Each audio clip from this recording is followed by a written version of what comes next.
What's up, everybody? Your favorite podcast back with an emergency edition as North Carolina has signed a European player to join their basketball team.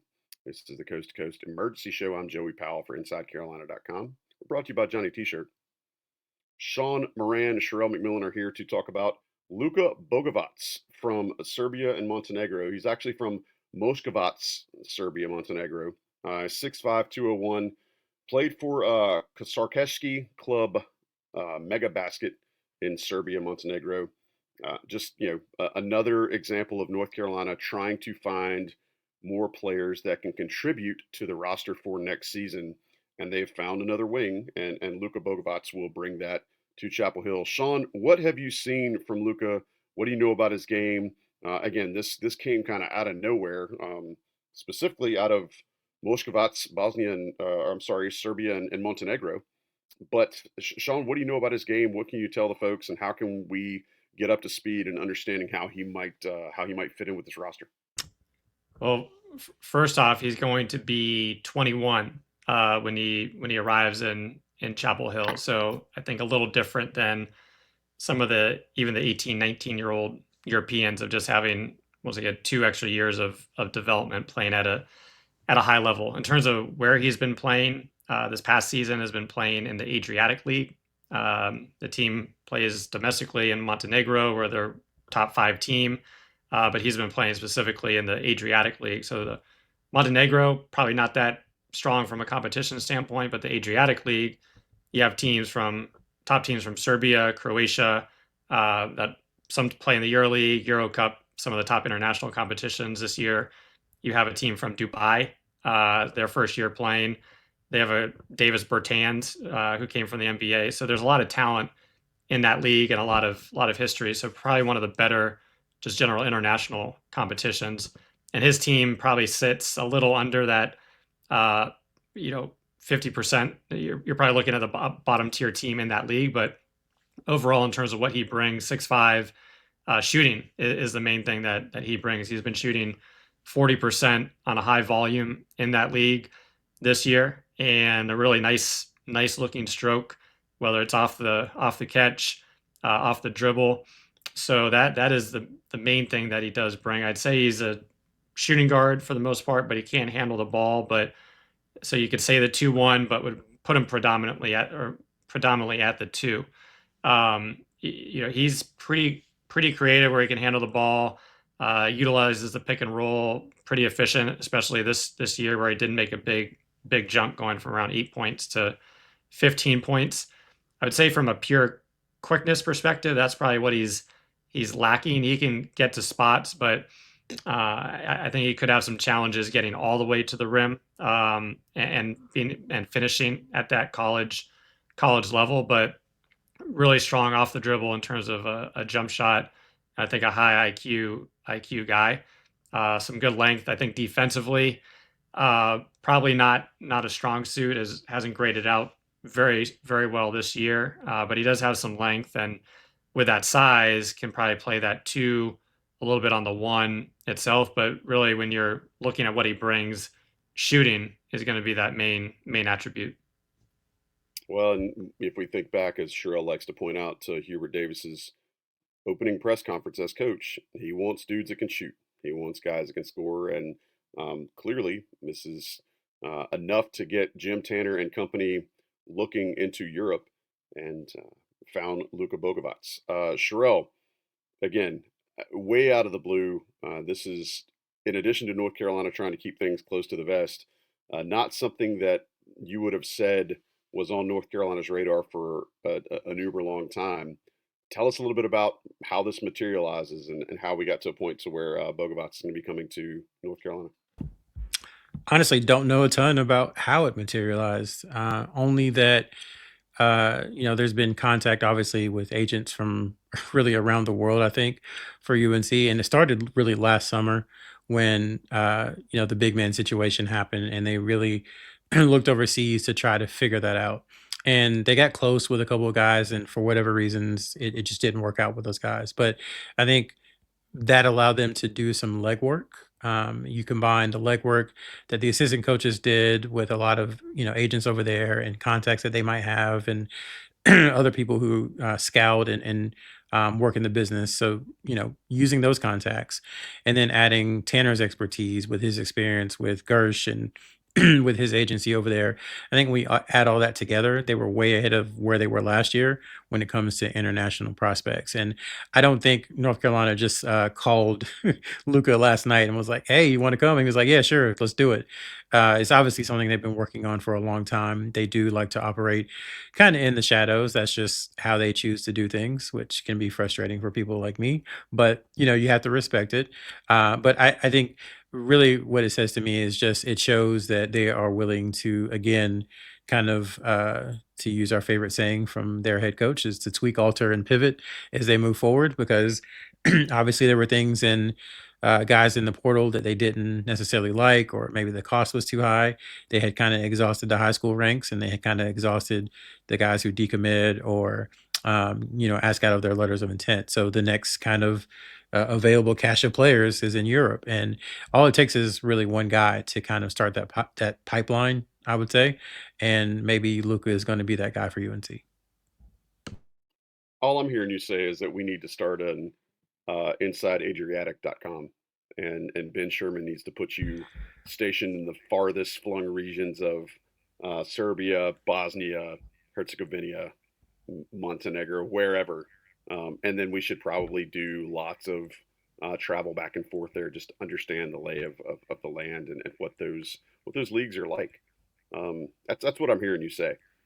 I hear. Sean, Sean, can you tell me a little bit about how playing in the Adriatic League, and again, Super Basket, not one of the world premier squads, but a decent club in its own right in the Adriatic League. Tell us a little bit about how that might translate to playing in the ACC, and then if you might push that a little bit farther to help us understand what a contribution from Bogavac might look like.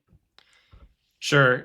I think one, his age as well as the level of competition.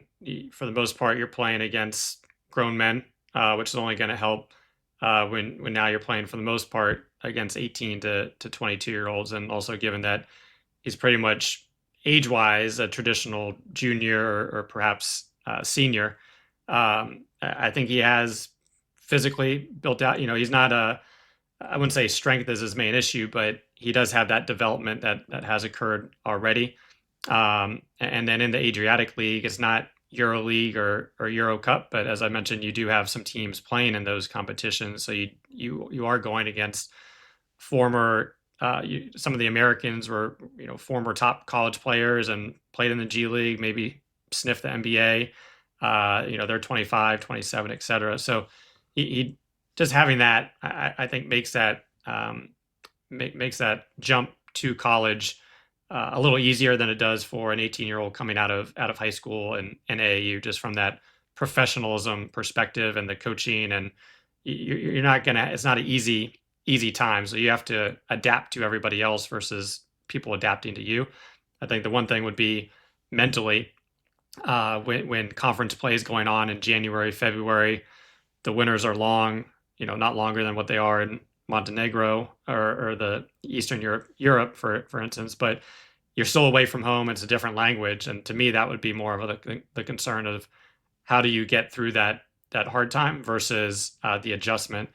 And then in terms of what he does bring to UNC this year, I think, not to say it's a duplication of what Dixon brings, but you are adding another.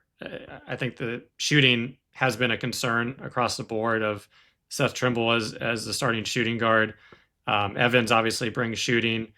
Powell brings shooting. You're hoping he can take a leap, but it brings another guy that should be able to bring shooting off the bench. But once again, more than just catch and shoot opportunities. So I think he has a chance to compete for a starting spot at that two, or maybe play up a little bit at the three. Sorry, more the three, knowing that Evans Trimble will be starting, but at the same time, at the very least, being a reliable and one of the go-to bench guys that would come off the bench in, say, a 6 to 8 man rotation. So I think from a scoring perspective, he's averaging I want to say 14 or 15 right now in that league as one of the go-to guys on a team that isn't as built out as maybe some of the other top teams, but I think it does allow him to have a consistent scoring, consistent scoring threat when he does get to UNC. And I think heading into this month with the ads that UNC has now, the biggest questions were like who's going to create shots and who is going to make shots. I think that's fair to say. And so, Bogovac kind of solves, you would think, or helps solve the who's going to, hit shots one because he has that experience that Sean talked about. And I mean, he shot almost 40%. It's not like on a small volume or anything. I think the best game of the season, he had 27 points. I think he hit either 5 or 7 threes. I can't remember, just briefly looking at the stats. So there's that. But then also, like Sean said, this is kind of a grown man. He's 21 years old. He'll be 22 soon. And you don't want someone coming into a new country to be your leader. But at worst, he can be kind of the person that you model your game after because he's been a pro for quite some time. So coming into a locker room where there's going to be a lot of disparate parts, there's going to be new people. Seth Trimble and James Brown and Zayden High are the only ones back from UNC last year. They're going to need to kind of look at like who's an example of like just go out there and handle my business and do my job. And I think he could be that because again, he's been a pro. To Sean's point, he's going to be away from home, so he's probably not going to be heading to the Outer Banks or anything during the season. He's going to be locked in, focused on playing basketball. And when you have someone like that, it's infectious. I remember hearing so many times about the Luke May, Luke May, Justin Jackson, Kenny Williams group. And they always talked about one of them would be in the gym and the other two would be in the room. And they're like, oh, he's in the gym. We need to be in the gym. And so all it takes is one person to start that and it becomes infectious. So why wouldn't somebody who's been a pro for 4 or 5, 4 years, why couldn't they come in and be that person from Carolina? Not necessarily a vocal leader, but just like lead by example. And I think one thing just to add in for a little bit more context, I think that's probably the hard part of understanding about these leagues, about these teams. How does that translate? Every situation is so different, more on the player. But Marcus Paige, all-time UNC great. After 4 years at UNC, played 2 years in the G League, then went overseas. He played 3 years at Partizan, which is a top team in the Adriatic League right this season, top number 2 or number 3. When Paige was there, they played in also Euro Cup from an international perspective. So that's the second highest international division. And once again, not apples to apples because Partizan overall, bigger budget, more talented. But he was averaging 11 points per game. Starting, coming off the bench. He played there 3 years, but in that 10 to 12 points per game in that league. So he has experience in that league, but it also goes to show Marcus Paige at age 24 through 27 playing in that league compared to also a guy 19, 20 playing in that league right now. Dude, that is a really good pull by you, and I think it's a nice place for us to wrap. Again, Luka Bogavac, coming from Serbia, Montenegro, it will be a nice addition to North Carolina. Definitely, again, want to reiterate to folks who have been clamoring for North Carolina to add another player. They've done just that. Sherrell, you got something else for you before I close the door tonight? Yeah, I would just say we're not really in the habit of like linking to other people here, but I do think there's a Twitter account that's worth following. I sent it to Sean earlier. It's a guy, if I'm pronouncing his name wrong, I apologize, Nick Kalinowski. And basically, he's like a data science guy who loves international basketball. And he's trying to quantify exactly the people who are coming over from Europe to play college basketball. He's trying to quantify their ability, their skill, and then end up ranking them. And he's got some methodology if you want to check it out. But he has his formula basically ranks Luka as the 33rd best international prospect coming into the NCAA. So again, if you think about how we talk about things, top 30, that's pretty solid. That's where Carolina typically likes to live, and they've done well with players in that range. Again, it's very new. Let's put it that way. But I do think it's good to have someone out there trying to quantify this because this is not going to stop. Like No, that it's box gonna grow. is, yeah, that box is open and it's going to stay open. And for a Carolina perspective, like I said, with Luka coming over, now other people will see that the Carolina brand will continue to be shown in these different countries, and you'll start having, I'm not gonna say this is like a dream team thing, back back in 1992, but I do think it could have a similar effect in 5 or 6, 7, 8 years, and then all these guys coming over and playing college basketball, you're gonna start seeing these pockets of fans of these individual schools where these guys came from, and they're going to have more players. And so this is how it starts. So I'm glad someone is doing the work ahead of time, to kind of quantify what these international players look like, kind of what they might be when they get over, and then ranking them. So check his tweets out. I thought that was very instructive. Yeah, man. Appreciate you sharing that. And I'll go ahead and say this now for all of our new listeners in Serbia, Montenegro. I need you to go ahead and check out Magicka Joni. It's a great place to get your Odetsa Severne Carolina clothing. That is Magicka Joni. It's Johnny T-shirt. JohnnyT-shirt.com. I don't know what the actual web suffix would be in Serbia, but if you can kind of hit the little English thing and swap it over, JohnnyT-shirt.com. That's good gear in any language. That is love for Tar Heel fans and Inside Carolina subscribers in any part of the world. So if all of our new followers from Serbia and Montenegro, from KK Club, Mega Basket, make sure you check us out and check out Johnny T-shirt. They will get you set up. They will get you the gear so that, as Sherrell mentioned, there's going to be all these brand new pockets of fans around the world. You can get your gear. Sean, for the last time, you have one last thing. I've said last like 4 times in a very short program. Don't make a liar out of your host. Go ahead, man.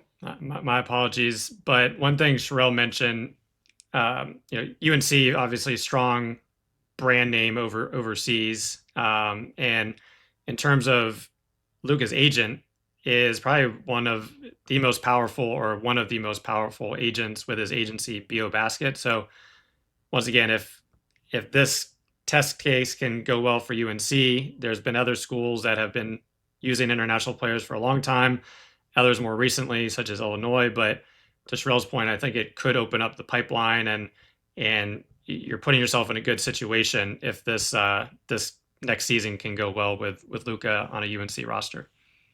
There you go. All right, that was worth sticking around.